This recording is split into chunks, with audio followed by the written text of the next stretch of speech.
Thanks for joining us here today. How was practice? Oh, it was good. It was a hot one, but I think it's gonna prepare us for Texas. What's the vibe like with the guys this week?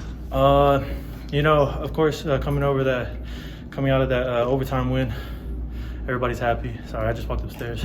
It's all good, yeah. But yeah, everybody's focused in. Everybody knows that it's a big game, and we're just trying to do everything we can. Yeah. Sorry, where am I supposed to be looking? Anywhere, yeah. Okay. Whoever's asking the question. Coach Traylor said he's impressed with their interior, their D linemen are veteran. What does that look like for you and the challenge it presents? With any veteran D line, it comes experience. So they know they've been in big games. So it's just us having to prepare for dudes that aren't gonna be, phased by all the shifts and everything. So yeah. Do you get a little more hyped for that type of challenge? I'm gonna be honest. Any team we go against, I approach them the same way. I'll approach them as I approach Houston, as I approach the Army. Especially as a center, you got to be prepared. But luckily, we have veteran linemen like KD and T. Haynes that are just gonna be there to keep a calm head. Just like I think that's what we need. Just keep a calm head. Yeah. How do you feel about the offensive line group's performance overall this year? What's jumped out to you? I think it's been great. A lot of dudes have answered the call, and anytime you go in and you have someone new playing, you never know what to expect. But I think they've done the best that they could. And that's all you can really ask at the O-line position. It's never going to be clean. It's going to be gritty, and the guys have answered the call. How much of a challenge has that been, losing some tackles and having to find some different guys? Well, of course, you never want to see anybody go down. But when the young guys come up and they play how they play, you can't help but be happy, for the future. Like UTSA is going to be in good hands. You're close with Vendley, right? Yeah. What does it mean to see him, out there battling? Anytime you see just coming from the islands and stuff, family is a big thing. And then coming out here, I didn't. Josiah was the only one that I really knew of. And then being here for 3 years by myself, don't get me wrong, the boys have took me in, but it's different when you get, especially since he's Tongan and everything, and he's playing great. So, it bolsters the Polynesian pride and all that. He's an interior guy playing tackle. Can you speak on how difficult that transition is? I haven't really done that yet, but yeah. I'm assuming it's real hard, yeah. Especially Van being so young. Yeah. But I think he's answered the call, like I said. Can't ask more from him, and as he continues to learn, the thing with him is he's willing to learn, and he knows he can always do better. So whenever you have a guy that is just willing to learn and is willing to put in the work, it makes everything easier. Makai Hart's obviously an anchor and an all-conference guy for you. How did it impact the group to have him go out? I'm gonna be honest.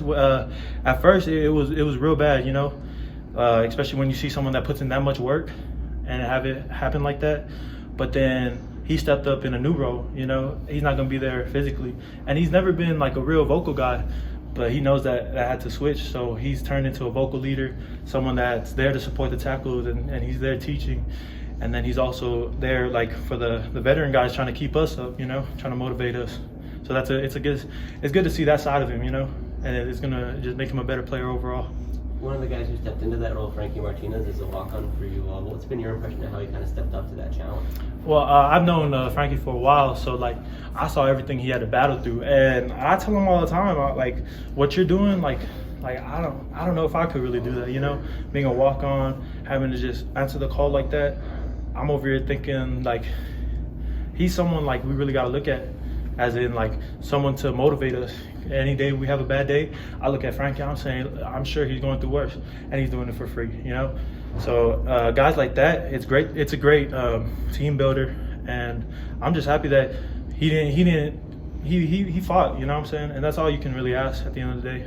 What did it mean to get the run game going last week for you guys? Oh, it was big. We pride ourselves on running the ball. So when we were able to get it going, it gave the O-linemen and the coaches more confidence, and that's something we're going to really need this game, just to establish that early in the game.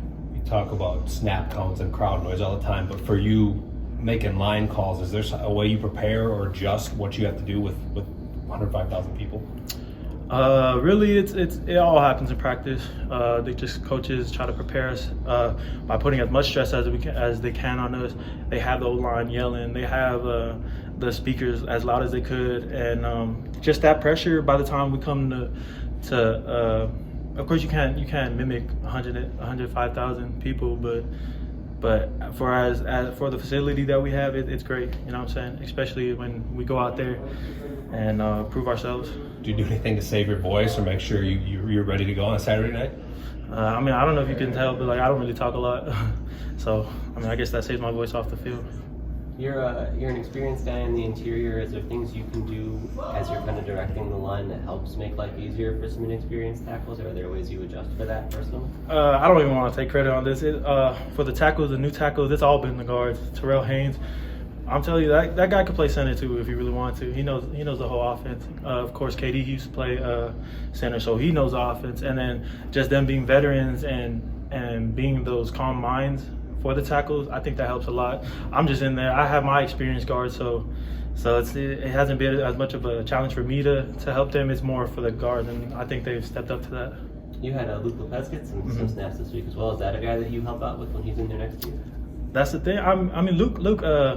As you know, he hasn't been able to play for so long, but he's done his job. He's been in there. He's been taking notes, and so when he comes in, he's ready to play.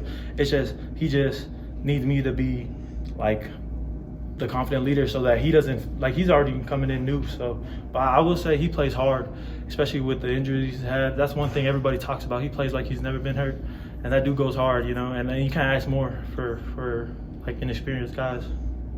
Yeah. All right, thanks. Appreciate it. Yeah. All right, thank you.